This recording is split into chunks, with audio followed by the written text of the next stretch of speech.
Comme le terme nullipare est un terme biologique, évidemment qu'il ne concerne jamais les hommes.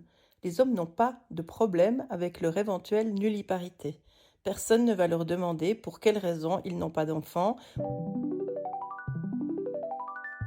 Salut les filles d'Olympe, bienvenue dans les bulles de flow, ce défi un peu fou, vous concoctez 100 épisodes en 100 jours. Chaque bulle sera une respiration, une histoire ou un défi pour éclairer autrement nos différences, nos ressemblances et nos fameux possibles. Je suis Florence Hugui, facilitatrice des impossibles, et je vous emmène avec moi dans mes bulles d'expériences, d'anecdotes, de dialogue avec vous aussi, bien sûr. Allez, on respire et on s'envole.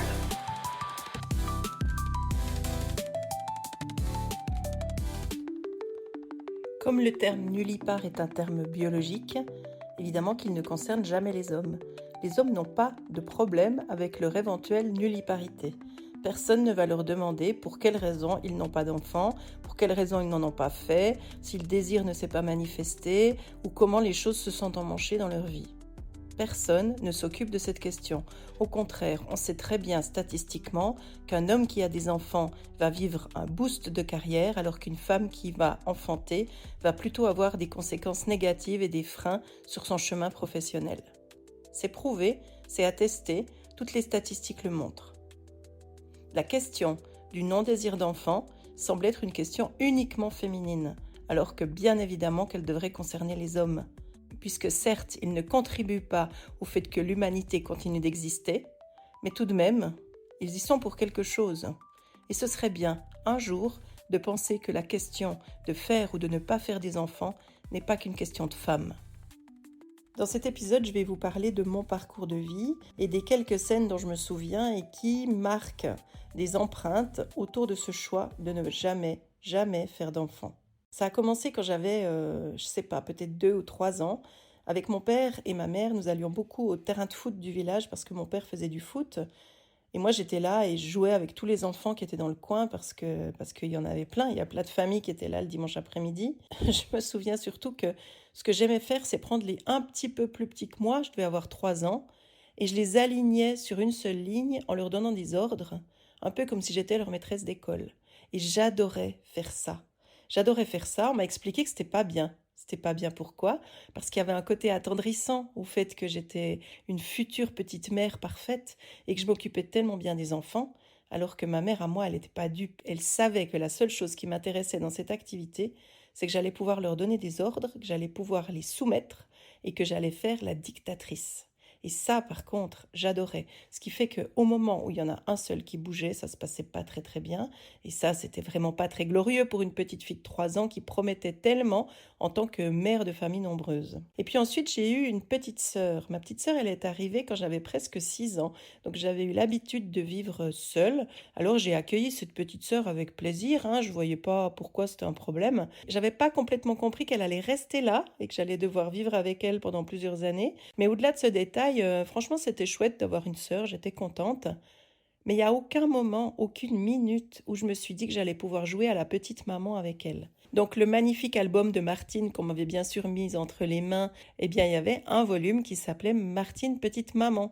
Bien sûr que j'avais vu Martine s'occuper de son petit frère, être adorable avec lui, apprendre les gestes qu'elle allait faire plus grande quand elle deviendrait maman, et entrer dans l'assignation totale qu'on fait sur les petites filles depuis toutes petites pour leur montrer comment leur chemin sera évidemment concerné par la maternité. Je trouvais ça chouette d'avoir une sœur, mais j'ai jamais su m'en occuper, j'ai jamais voulu m'en occuper. C'était pas ma came en fait. Et c'était pas ma came déjà à 6 ans quand elle est arrivée. Ça, c'est mon niveau d'instinct maternel. Plus tard, j'ai lu Elisabeth Badinter et j'ai compris comment l'instinct maternel était une construction sociale, comment certaines femmes se projetaient dans le fait d'être mère et vivaient très bien ce rôle-là, et puis combien d'autres femmes n'étaient pas concernées par cette question. Et que la question de l'instinct, de l'instinctif, de l'inné maternel n'existe pas. Si on devait prendre un exemple très connu dans nos séries préférées, il y aurait Héloïse Bridgerton. Vous voyez qui c'est, Héloïse Bridgerton? C'est la fille qui est posée dans un canapé avec un bouquin, qui a toutes les autres femmes de la famille qui se penchent sur un nouveau-né en lui disant « Oh, mais Héloïse, viens voir le bébé !» Et elle lève le nez de son livre et elle leur dit « Pourquoi ? Il a changé depuis la dernière fois? C'est très exactement ce genre de remarque que j'aurais pu faire et très, très honnêtement avec vous, c'est encore ce genre de remarque que je pourrais faire aujourd'hui. Ça m'attendrit pas les bébés. Je trouve ça super de voir les gens en faire, hein, je trouve ça super qu'ils soient heureux, mais ça ne me concerne pas du tout. Alors, dans mes années d'adolescente, il y a aussi eu le babysitting. Et ça aussi, c'était un chouette moyen de pouvoir d'abord me faire de l'argent, puis en plus de pouvoir exercer mes talents maternels futurs. Alors, bien sûr, je note aussi qu'il y a quand même peu de garçons qui vont faire du babysitting. Aujourd'hui, peut-être que ça change un peu, mais ça reste quand même une activité majoritairement féminine. Alors voilà, je pars chez ma cousine, adorable cousine d'ailleurs, que j'aimais beaucoup. Avec son mari, ils avaient eu un enfant. Et donc cet enfant, il devait avoir, je sais pas, 2 ans, un truc comme ça. Je sais pas, il avait peut-être beaucoup moins. Disons que cet enfant avait une année et que je devais m'en occuper tout un après-midi, un peu moins d'une année, je pense. Je ne sais pas quel âge avait cet enfant. Je sais que ma tâche était de le faire dormir, de ensuite le laisser se réveiller, le poser dans sa poussette et d'aller le balader, et ensuite de lui donner un goûter. Ça, c'était les tâches qui m'étaient données, et je devais m'occuper de cet enfant un après-midi, pendant que ses parents qui avaient une ferme étaient occupés autour de la maison. Donc je suis partie dans ces différentes étapes. L'enfant a fini sa sieste, je l'ai installé dans sa poussette et nous sommes partis en balade. C'était en décembre, il faisait assez froid. Et bien entendu, ce pauvre enfant qui n'avait pas un poil sur le caillou, j'ai pas pensé une seule seconde à lui mettre un bonnet, puisque moi j'ai des cheveux, et que voilà, j'ai réfléchi à rien du tout de tout ça. Ce qui fait que son père nous a couru après pour me dire Florence, Florence, n'oublie pas, il faut lui mettre un bonnet. J'ai là, ah oui, bien sûr, sinon il va choper une pneumonie, ce pauvre enfant, donc vite, mettons-lui un bonnet. Au moment du goûter, je lui ai tendu un biscuit, parce que c'était ça le goûter. Sauf qu'en fait, bien évidemment, il n'avait pas de dents, donc il ne pouvait pas mordre dans son biscuit, c'était impossible. Mais moi, je ne pensais pas à ces trucs-là. Bon, comment vous dire? La carrière de babysitteuse s'est arrêtée assez rapidement et j'ai vite passé à d'autres activités pour essayer de trouver un peu d'argent.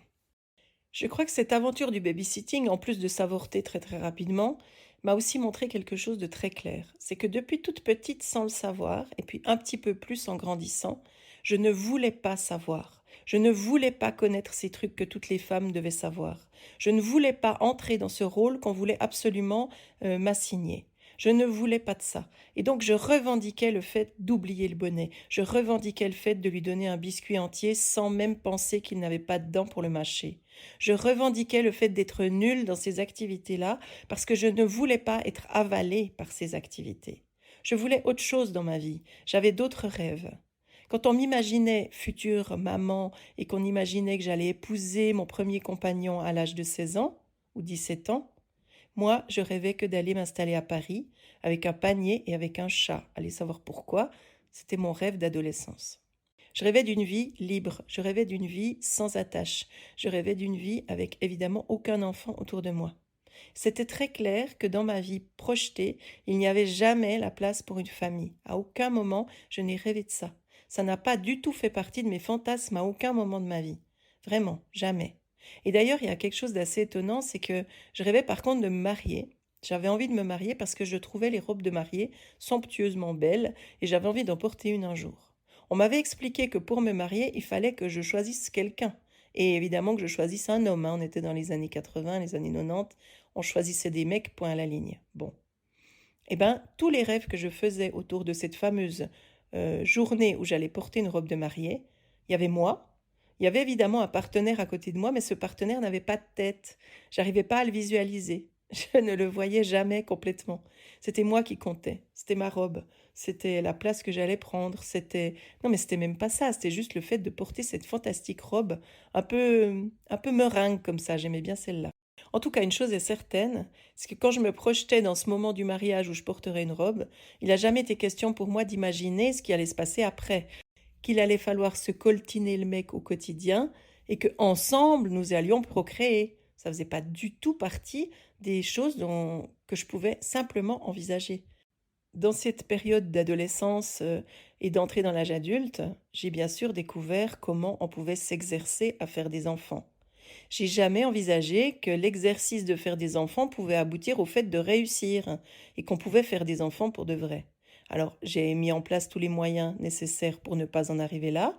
À noter d'ailleurs que ma pilule contraceptive était payée à moitié par mon partenaire parce que je ne voyais pas pourquoi je porterais seule cette charge, ce qui horrifiait mes copines, qui craignaient beaucoup que les hommes me quittent pour cette raison-là. enfin les hommes, celui avec qui j'étais en tout cas durant cette période.